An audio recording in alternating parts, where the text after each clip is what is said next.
காலையிலே எழுந்தவுடனேயே அவன் குளித்தாக வேண்டும். ஒரு நல்ல ஹிந்து தினசரி குளிப்பதாலேயே ஆண்டவனுடைய அனுகிரகம் வந்துவிடுமா என்று கேட்பவர்கள் பலர். ஆண்டவனுடைய அனுகிரகம் வருகிறதோ இல்லையோ, புற உடம்பு சுத்தமாகிறது. புற உடம்பு குளிரும் போது அகமும் குளிர்கிறது. அகத்தை அடிக்கடி குளிர வைக்க உடம்பையும் குளிர வைக்க வேண்டியிருக்கிறது. குளிர்ந்த உடம்புக்குள்ளே ஆன்மா குளிர்ந்து நிற்கிறது. குளிர்ந்த ஆன்மாவுக்குள்ளே ஆண்டவன் சுடர்விட்டு பிரகாசிக்கிறார்.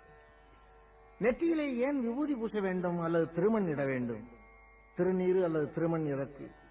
சைவர்கள் திருநீர் பூசுகிறார்கள், வைணவர்கள் திருமண் இடுகிறார்கள். வார்த்தைகளை கவனியுங்கள். அது திருநீரு, இது திருமண். கல்யாணம் ஆகாதவர்கள் இறந்து போனால் அவர்களுடைய உடலை பூமிக்குள்ளே புதைக்க வேண்டும் என்பது இந்துக்களுடைய விதி. கல்யாணம் ஆகி வாழ்ந்தவர்கள் இறந்தால் அவர்களுடைய உடலை எரிக்க வேண்டும் என்பது இந்துக்களுடைய விதி. கல்யாணம் ஆகாத உடம்பு மண்ணோடு கலந்து சாந்தி அடையவும், கல்யாணம் ஆகி சாந்தி அடைந்த உடம்பு விண்ணோடு கலந்து ஐக்கியமாகவும், இந்த இரண்டையும் அவர்கள் தேர்ந்தெடுத்தார்கள். அந்த விபூதியை ஏன் பூசச் சொல்லுகிறார்கள்? திருநீரை. காலையிலே எழும்போதே இந்த உடம்பும் இப்படித்தான் நீராக போகிறது என்று அடிக்கடி நினைத்தால் தவறு செய்ய தோன்றார், பாவம் செய்ய தோன்றார். என்றைக்கு இந்த உடம்பு நெற்றியிலே இருக்கிற இந்த நீராகுமோ என்ற எண்ணம் வந்தால் அன்றைக்கு யோகியனாக இருக்க சொல்லும். ஒரு நாளோடு பூசி விட்டு விட்டால் ஒரு நாள் மட்டும்தான் நீ யோகியனாக இருக்க முடியும். தினசரி நீ பூசிக்கொண்டே இருந்தால் தினசரி யோகியனாக இருக்க முடியும். திருமண் என்றது ஏன் அழைக்கிறார்கள் என்றால், இது மண்ணாகவும் போகக்கூடும் என்பதாலேதான். ஒன்று மண்ணாகலாம் அல்லது நீராகலாம் என்பதாலேதான். அதனாலேதான் மண் இடுவதும் நீர் பூசுவதும் இந்துக்களுடைய பழக்கமாயிற்று. இன்னொன்று, காலையிலே எழுந்தவுடனே ஒரு இந்து குளித்துவிட்டு விபூதி பூசி அல்லது திருமண் இட்டு அரை மணி நேரமாவது அல்லது ஒரு மணி நேரமாவது பூஜையிலே அமர்கிறானேயே, இதுவரையிலே அதற்கு ஒரு விளக்கம் எனக்கு தெரியாமல் இருந்தது. இன்றைக்கு வியாதிகள் எவ்வளவோ வந்திருக்கின்றன, அந்த வியாதிகளுக்கு மருந்துகளும் வந்திருக்கின்றன. ஆனால் அந்த நாளிலே இந்த வியாதிகள் ஓரளவுக்கு இருந்தன, ஆனால் இவற்றுக்கு மருந்து இல்லை. மிக முக்கியமானது இரத்த கொதிப்பு என்கின்ற வியாதியாகும். இந்த இரத்த கொதிப்பு வியாதிக்கு மருந்தே இல்லை 25 ஆண்டுகளுக்கு முன்னால் வரை. அண்மையிலே மகரிஷி யோகி அவர்கள் கார்டியோகிராஃப் போட்டு டாக்டர்கள் கூட ஒப்புக்கொள்ளக்கூடிய அளவிலே ஒரு புத்தகம் எழுதியிருக்கிறார். அதிலே அவர் என்ன குறிப்பிடுகிறார் என்றால், ஏதாவது ஒரு பொருளை 20 நிமிஷ நேரம் அப்படியே வேறு சிந்தனை இல்லாமல், சபலம் இல்லாமல், சலனம் இல்லாமல் நீ சிந்தித்துக் கொண்டே இருந்தால் உன்னுடைய இரத்த கொதிப்பு இறங்கும், ஏறுகிற கொதிப்பு இறங்கும் என்று அவர் குறிப்பிட்டிருக்கிறார். இதற்கு ஏதாவது ஆதாரம் உண்டா என்று கேட்கிறீர்களா? நானே ஆதாரம். அந்த 20 நிமிஷமும் நீ ஆண்டவனைத்தான் நினைக்க வேண்டும் என்று நினைப்பதில்லை. உன் புத்தி குரங்கை நினைக்குமானால் அதை நினைக்கலாம், வேறு புத்தகத்தை நினைக்குமானால் அதை நினைக்கலாம். ஏதாவது ஒன்றைத்தான் அந்த 20 நிமிஷம் நினைக்க வேண்டும். அந்த ஒன்றையே பற்றி ஒன்றையே தொடர்ந்தால் அந்த 20 நிமிஷத்திற்குள் ரத்த கொதிப்பு இறங்கி விடுகிறது. அதனாலேதான் அந்த ஒன்று ஆண்டவனாக இருந்தால் கொதிப்பும் இறங்கும், கடைசி காலத்திற்கு புண்ணியமும் கிடைக்குமே என்று இந்துக்கள் தியானத்திலே அமர்கிறார்கள். தியானம் என்பதனுடைய நோக்கமே அதுதான். தியானம் செய்வதன் மூலமாக விதியை வென்றுவிடலாமா? விதி விதி என்று இந்துக்கள் சொல்கிறார்களே, அந்த விதியை தியானம் வென்றுவிடுமா என்றால், விதியை தியானம் வெல்லுகிறதோ இல்லையோ, ஒரு கட்டுப்பாட்டுக்குள் கொண்டு வந்து நிறுத்துகிறது. அந்த விதியை ஏற்றுக்கொள்ளக்கூடிய பக்குவத்தை உனக்கு தந்து விடுகிறது. எல்லாமே உனக்கு விதிக்கப்பட்ட விதிதான். உனக்கு விதிக்கப்பட்ட வாழ்க்கையே விதி என்று இந்து மதம் கூறுகிறது. உனது வாழ்க்கை எந்த சாலையில் போனாலும் அது இறைவன் விதித்ததே. நானோ நீயோ கர்ப்பப்பையில் இருக்கும் போது நாம் போகப் போகிற பாதைகளும் சாகப் போகிற இடமும் நேரமும் நம் மண்டை ஓட்டுக்குள் திணிக்கப்படுகின்றன. நாம் எங்கே போனாலும் எப்படி வாழ்ந்தாலும் அது இறைவன் விதித்ததே. மனதின் சிந்தனை போக்கு எப்படி வேண்டுமானாலும் போகலாம், ஆனால் அது நடப்பதும் நடக்காததும் நம் விதிக்கோடுகளில் அடங்கி இருக்கிறது. ஊழிற் பெருவலி யாவுள மற்றொன்று சூழினும் தான் முந்துரும் என்றான் வள்ளுவன். ஊழ் என்பது பூர்வ ஜென்மத்தையும் விதியையும் குறிக்கும். பூர்வ ஜென்மத்தின் எதிரொலியைக் கொண்டே அந்த ஜென்மத்தின் விதி நிர்ணயிக்கப்படுகிறது. அதனை ஊழ்வினை உறுத்து வந்தூட்டும் என்றான் இளங்கோ. போன ஜென்மத்தில் உன் விதி பாவம் செய்யும்படி விதிக்கப்பட்டிருந்தால் அதற்கான பரிகாரம் இந்த ஜென்மத்தில் எழுதப்படுகிறது. ஆகவே விதியின் கோடுகள் தான் நம்மை ஆட்சி செய்கின்றன என்பது இந்துக்களின் அசைக்க முடியாத நம்பிக்கை. நாம் எண்ணியது நடந்தாலும் நடக்காவிட்டாலும், எண்ணாதது நடந்தாலும் யாவும் நம் விதி ரேகைகளின் விளைவே. முயற்சி 1/4 பங்கு, விதியின் ஒத்துழைப்பு 3/4 பங்கு. எல்லாவற்றுக்கும் கால நேரம் வர வேண்டும் என்கிறார்களே இந்துக்கள். அதற்கு என்ன காரணம்? இன்ன காரியங்கள் நமக்கு இன்ன காலங்களில் நடக்கும் என்று விதிக்கப்பட்டிருக்கிறது, அவ்வளவுதான்.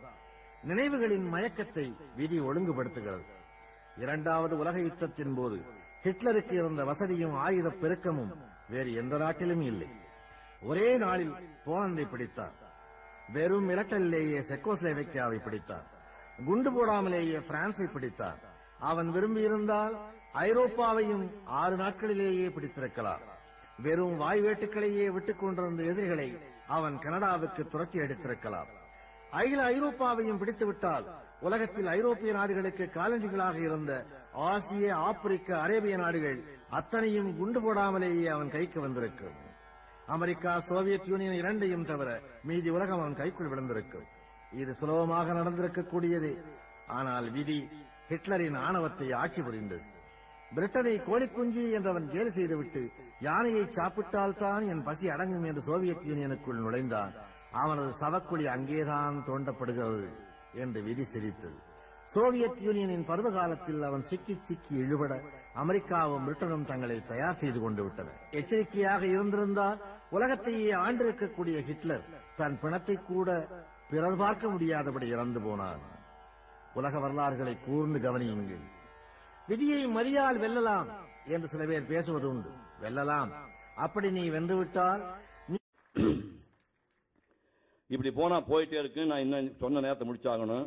இதெல்லாம் விட்டுருங்க. ஒரு பெரிய தொகுப்பு மேடையில் கொடுத்தாங்க. அத்தமிழ இந்து மதம் பேசி, இந்து மதம் சொன்னா அது மேல நம்ம எல்லாருக்கும் கோபம் இருக்குது. அந்த இந்து மதம் தூக்கிடுங்க. அந்த வார்த்தை எடுத்துட்டீங்கன்னா, ஒரு மனிதன் வாழ்வாங்கு வாழ்ந்து தெய்வ நிலை அடைவதற்கு எப்படி வாழ வேண்டும் அப்படிங்கிற மொத்த சாரத்தையும் அந்த மனிதன் அந்த புத்தகத்தில் சொல்லியிருக்கிறான். 1000 பக்கம் தொகுத்து கொடுத்துருக்கான் பையன். தயவு செய்து வாங்கி, வேற எந்த புத்தகம் வாங்காதீங்க. அந்த அத்தமிழ் இந்து மதம் அந்த புத்தகத்தை மட்டும் ஒரு வாழ்க்கை ஒரே ஒரு வாங்கி படிங்க. என் வீடு, என் வாசல், என் தோட்டம், எனக்கு வரும் கூட்டம் என்று நினைப்பவர்கள் எல்லாம் மடையர்கள். நீ ஏறுகிறாய் என்றால் அவன் ஏற்றிவிட்டு வேடிக்கை பார்க்கிறான் என்ற அர்த்தம். நீ இறங்குகிறாய் என்றால் உன்னை சிந்திக்க வைக்கிறான் என்ற அர்த்தம்.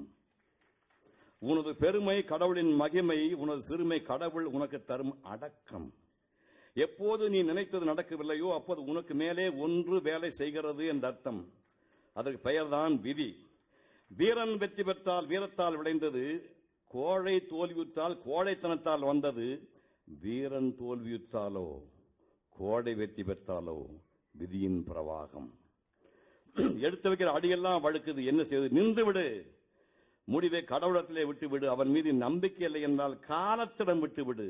நடுக்கடலில் தத்தளிக்கும் ஆளே இல்லாத படகு கூட என்றோ ஒரு நாள் ஏதோ ஒரு கரையை போய் சேரும். கடவுளே இல்லை என்று வாதிடுவோரும் நீண்ட காலம் வாழ வேண்டும் என்றும் இறைவன் ஏன் விதித்திருக்கிறான்? தங்களது கொள்கைகள் தங்கள் கண் முன்னாலேயே தோல்வியடைந்து கொண்டு நொந்து போக வேண்டும் என்றுதான். உண்மையான பக்தியுள்ள சிலருக்கு நீண்ட ஆயுளை ஏன் கொடுத்திருக்கிறான்? தங்களது பக்தி நியாயமானதே என்று அவர்களும் மற்றவர்களும் உணர வேண்டும் என்றுதான். வந்தவனையும் வருகின்ற வல்வனையும் கந்தன் என்று சொல்ல கலங்கும். ஆனால் செய்தவனையும் செய்கின்ற தீவனையும் ஓர் எதிரொலியை காட்டாமல் மறையா. நீ விதைத்த வினைகளை நீயே அறுவடை செய்த பின்னால் தான் அந்த நிலத்திலே வேறு பயிர்களை பயிரிட முடியும். ஆசைகள் அற்ற இடத்தில் குற்றங்கள் அற்று போகின்றன. குற்றங்களும் பயங்களும் அற்று போய்விட்டால் மனிதனுக்கு அனுபவங்கள் இல்லாமல் போயிடுகிறது. அனுபவங்கள் இல்லை என்றால் நன்மை தீமை உணர முடியாது. தவறுகளின் மூலமே மனிதன் உண்மையை உணர வேண்டும் என்பதற்காக இறைவன் ஆசையை தூண்டி விடுகிறான். நம்மிடம் ஏதுமில்லை என்று நினைப்பது ஞானம், நம்மை தவிர ஏதுமில்லை என்று நினைப்பது ஆணவம். ஞானம் பணிந்து பணிந்து வெற்றி மேல் வெற்றி குவிக்கிறது. ஆணவம் நிமிர்ந்து நின்று அடிவாங்குகிறது. உன் வாழ்க்கை பூஜ்யத்தில் ஆரம்பமாகிறது. அந்த பூஜ்யத்துக்கு முன்பக்கம் நம்பர் விழுந்தால் அது இறைவன் பரிசு. நம்பர் பின்பக்கம் விழுந்தால் அவன் சோதனை. மேடும் பள்ளமுமாக வாழ்க்கை மாறி மாறி வந்தால் உனக்கு பெரிய வீழ்ச்சி இல்லை. ஒரேடியாக உச்சிக்கு போய்விட்டால் அடுத்து பயங்கர சரிவு காத்திருக்கும். வீழ்ச்சியில் கலக்கமோ எழுச்சியில் மயக்கமோ கொள்ளாதே. ஆசைகள் 3 விதம்: மண்ணாசை, பெண்ணாசை, பொன்னாசை. மண்ணாசை வளர்ந்துவிட்டால் கொலை விழுகிறது. பெண்ணாசை வளர்ந்துவிட்டால் பாவம் நிகழ்கிறது. பொன்னாசை வளர்ந்துவிட்டால் களவு நடக்கிறது. இந்த மூன்றில் ஓராசை கூட இல்லாதவன் மிக குறைவு. எனவே இவை கடந்து பற்றற்று வாழ்வதே உயர்ந்த வாழ்க்கை. பற்றற்று வாழ்வதென்றால் அனைத்தும் துறந்துவிட்டு ஓடிப்போய் சன்னியாசி ஆவதல்ல. இருப்பது போரும், வருவது வரட்டும், போவது போகட்டும், மிஞ்சுவது மிஞ்சட்டும் என்று சரணங்களுக்கு ஆட்படாமல் இருப்பதே பற்றற்ற வாழ்க்கை. அழகில்லாத உருவங்களை ஒதுக்காதீர்கள், அதற்குள்ளே ஆன்மா தவித்துக் கொண்டிருக்கிறது. அழகான உருவங்களுக்கு ஏங்காதீர்கள், அங்கே ஆணவம் தலை தூக்கி நிற்கிறது. பணக்காரன் வீட்டு படிக்கட்டுகள் ஏறாதீர்கள், அங்கே அவமானம் உங்களுக்காக காத்துக் கொண்டிருக்கிறது. மேதைகளை உச்சி உணரப் போடாதீர்கள், அந்த மேதைத்தனம் அத்தோடு முடிந்து விடுகிறது. செல்வம் சேர்க்க தொழில் நடத்துபவன் கடனாளியாவது நடக்கக்கூடியதே. சுகத்துக்காக திருமணம் செய்து கொள்பவன் தொல்லைப்படுவதும் கண்கூடானதே. வசதிக்காக கார் வாங்குபவன் விபத்துக்குள்ளாவதும் தவிர்க்க முடியாதே. சுகம் தலையாக இருந்தால் துக்கம் வாளாக இருக்கிறது. தலையை பிடித்து தூக்கினால் வாலும் கூடவே வருகிறது. பகவான் ரமணருக்கு ஒரு கோவணத்தில் இருந்த நிம்மதி பரூக் மன்னருக்கு பட்டு பீராமரன் கிடைக்கவில்லை. காஞ்சி பெரியவருக்கு கால்நடையில் கிடைத்த நிம்மதி கடன்கார சினிமாக்காரனுக்கு கார் சவால் கிடைக்கவில்லை. காலுக்கு செருப்பு இல்லாதவர்கள் காலே இல்லாதவர்களை பார்த்து ஆறுதலடையுங்கள். தலைக்கு எண்ணெய் இல்லையே என்று வருத்தப்படுகிறவர்கள் தலைக்கு முடியே இல்லாதவர்களை பார்த்து ஆறுதலடையுங்கள். யானை மீது ஏறி கீழே விழுபவனை பார்த்து யானையை வேண்டாம் என்று முடிவு செய்யுங்கள். அடக்கமுடன் வாழும் குடும்பத் தலைவன் அடக்கமின்றி வாடும் துறவியமனை மேலானவன். பொறுமையிலும் உயர்ந்த தவம் இல்லை, திருப்தியிலும் உயர்ந்த இன்பமில்லை, பேராசை மிஞ்சிய தீமை இல்லை, கருணையை மிஞ்சிய அறமில்லை, மன்னித்தலை விட பெரிய ஆயுதம் உலகில் எதுவுமே இல்லை. நன்றி, வணக்கம்.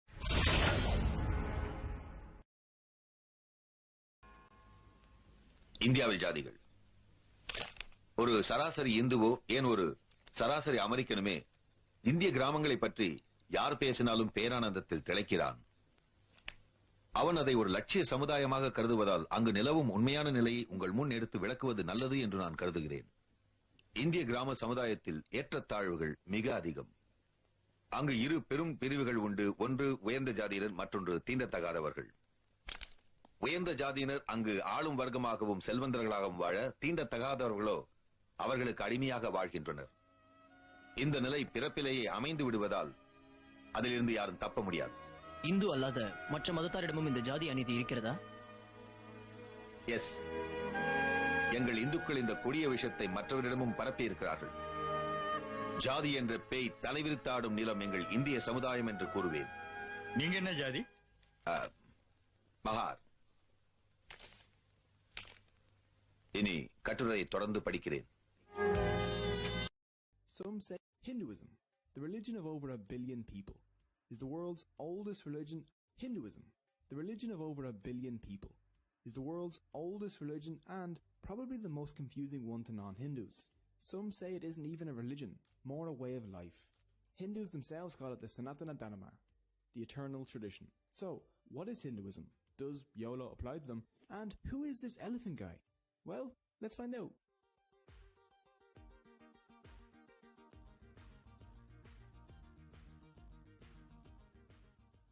Hinduism is the world's oldest active religion. It's the result of the merging of the ancient Indus Valley civilization and the nomads that came into India around 1500 BC. Some scholars say it could even go back many more thousands of years. But we won't delve too deep into dates, because dates in Hinduism are 1500 BC. Hinduism is the world's oldest active religion. It's the result of the merging of the ancient Indus Valley civilization and the nomads that came into India around Hinduism is the world's oldest active religion. It's the result of the merging of the ancient Indus Valley civilization and the nomads that came into India around 1500 BC. Some scholars say it could even go back many more thousands of years. But we won't delve too deep into dates, because dates in Hinduism are very controversial. But one thing is certain. Hinduism is old. Like at least 36 Betty Whites. Hinduism has been around for so long that it and the concept of India itself are inseparable. Hindu and India even come from the same word. Sanskrit was the ancient language of the Hindus, and the Sanskrit name for the Indus River is Sindhu. The ancient Persians who sat across the Indus tended to switch their S's to H's, so Sindhu became Hindu. So the people living across the river became Hindus. The Persians told the Greeks, who dropped that very not Greek-like H, stuck in a very Greek-like E to the end, and boom, India. Hinduism has a long, long history. But today we'll be focusing on just the core beliefs of Hindus because I don't have the willpower to animate a 3-hour-long video. Hindus are a diverse group. Some are strict, dedicating their lives to prayer, while others don't believe in any gods but still follow Hindu philosophy. To make things easier to understand, let's break Hinduism down into 7 core beliefs. So, here's my rap about the 7 Hindu beliefs. You promised you weren't gonna do the rap. Come on, you're better than this, man. Fine, here's the regular version then. 1.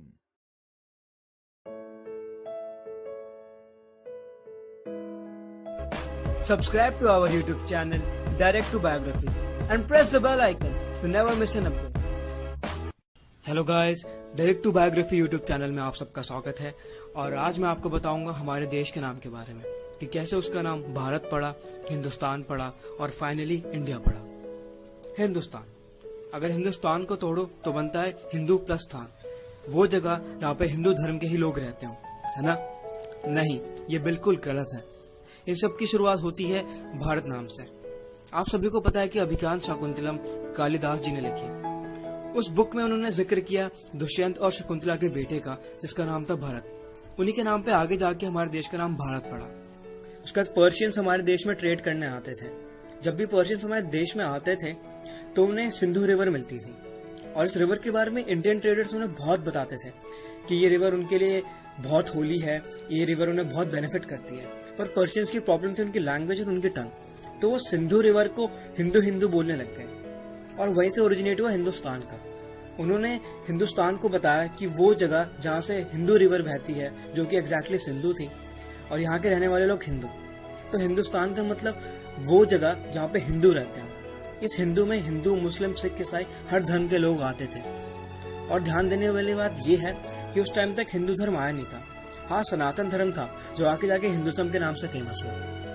उसके बाद ये हुआ कि Greeks India से trade करने आए, और Greeks की प्रॉब्लम में उनकी टंग थी, तो वो हिंदुस्तान या सिंधु बोल ही नहीं पाते थे।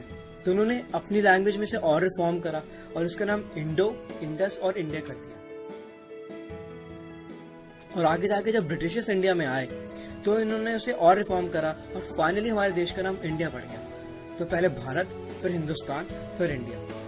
यही हमारी हिस्ट्री थी हमारे नाम के बारे में कि हमारे देश का नाम इंडिया, हिंदुस्तान या भारत कैसे पड़ा था। और बहुत ज्यादा इंटरेस्टिंग फैक्ट ये है कि बहुत कम कंट्रीज है पूरी दुनिया में जिनके 2 नाम हैं। जैसे हमारे इंडिया के 2 नाम हैं।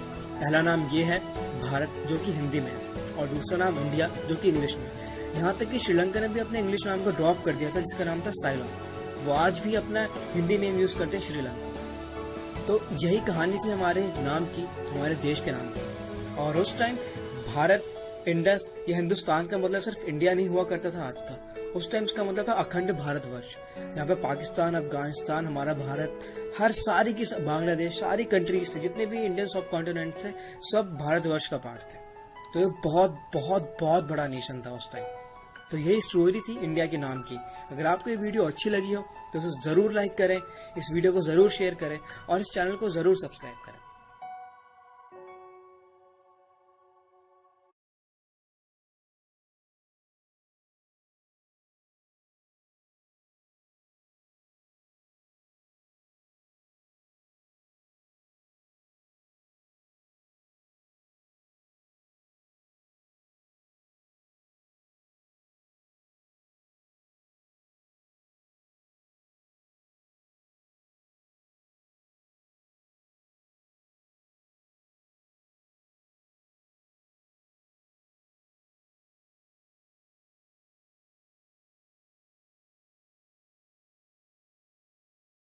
Belief in an immortal, individual soul.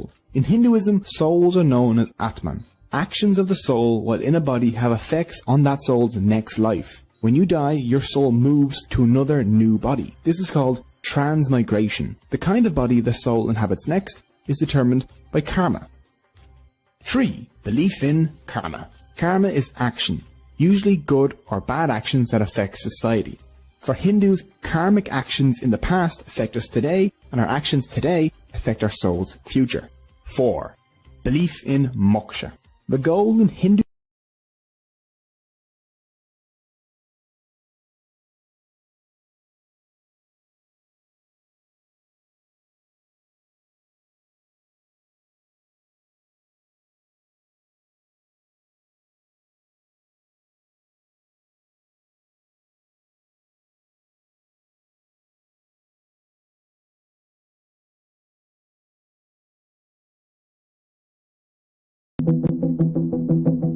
The caste system fell into place only 2000 years later, around 100 CE.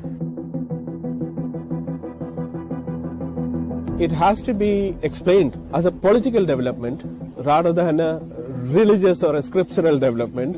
And if you say it has to be understood as a political development, then you need to know what happened around that time in terms of empires, politics, ideologies, what changed. But it is reasonable to say, I think, there was a conflict between two ideologies within the idea community. One which was more, to use current day terminology, liberal and had no problems with mixing with people or in the way language is used.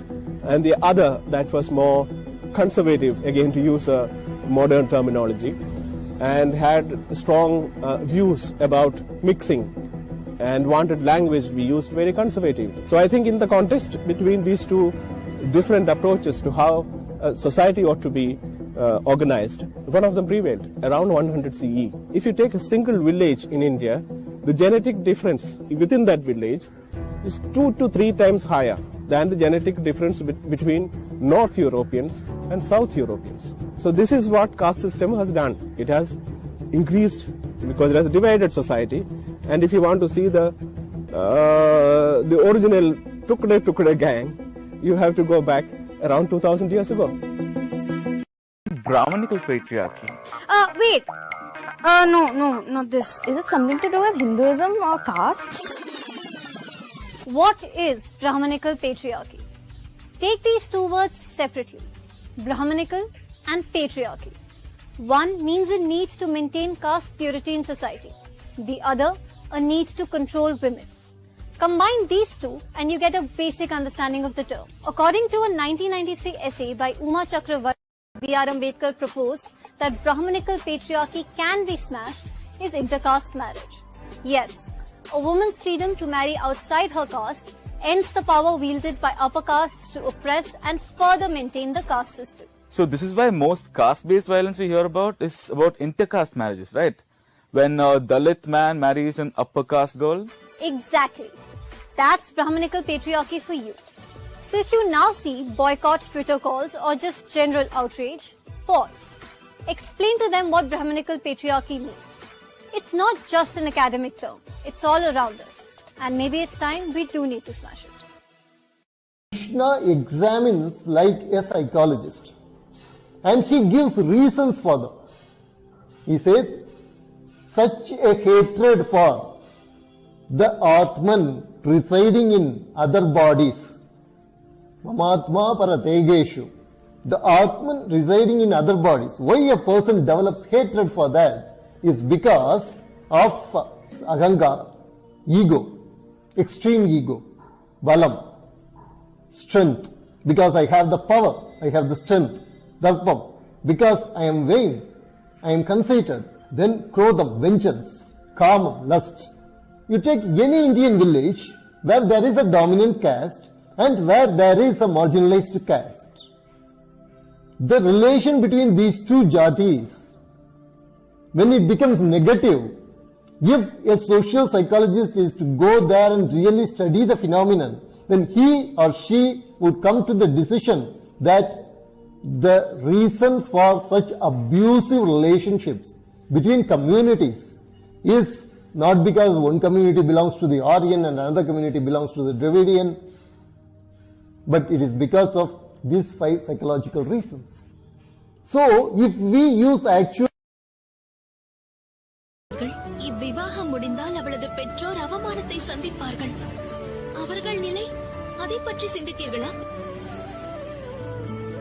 அவர்களை அனைவரும் எள்ளி நகையாடுவார்கள். வாழ வழியின்றி தவிப்பது. ஆனால் நான் மாறாக யோசிக்கின்றேன். தன் வாரிசுக்கு கிட்டிய ஆனந்தம் கண்டு பெற்றோரின் மனமானது என்றும் வேதனையுறாது, மாறாக மகிழ்ச்சியில் திளைப்பார்கள். மகளுடைய ஆனந்தமான வாழ்வினால் அவர்களுடைய தலை கவிழாது, தரணியில் தலை நிமிர்ந்து வாழ்வார்கள். தனது வாரிசு வாழ்க்கை துணையோடு ஆனந்தமாக வாழ்வது ஈன்றோருக்கு வேதனை அளிக்காது, அவர்கள் ஆத்மாவுக்கு நிம்மதி வழங்கும். No difference between men and women in Sikhism. Sikhism was among the first major world religions to make the radical suggestion that maybe, just maybe, women are people too. Women in Sikhism have fought battles, led religious services, and even acted as some of the longest reigning leaders of the entire community. Sikhism isn't based on doing things to get into some heaven or hell. Hell is just life on earth, which your soul is constantly reborn into after you die, which is pretty dark. You see, Sikhs believe in reincarnation and karma, similar to Buddhists, Hindus and Jains. But Sikhs believe that karma is modified by God, as in, karma might decide what life you're born into, but God makes sure that anyone can become a good person in their lifetime if they try. The goal of Sikh life is to break free from the cycle of rebirth by merging your soul back into God's soul. One does this by realizing that you are already a part of God. You just need to let go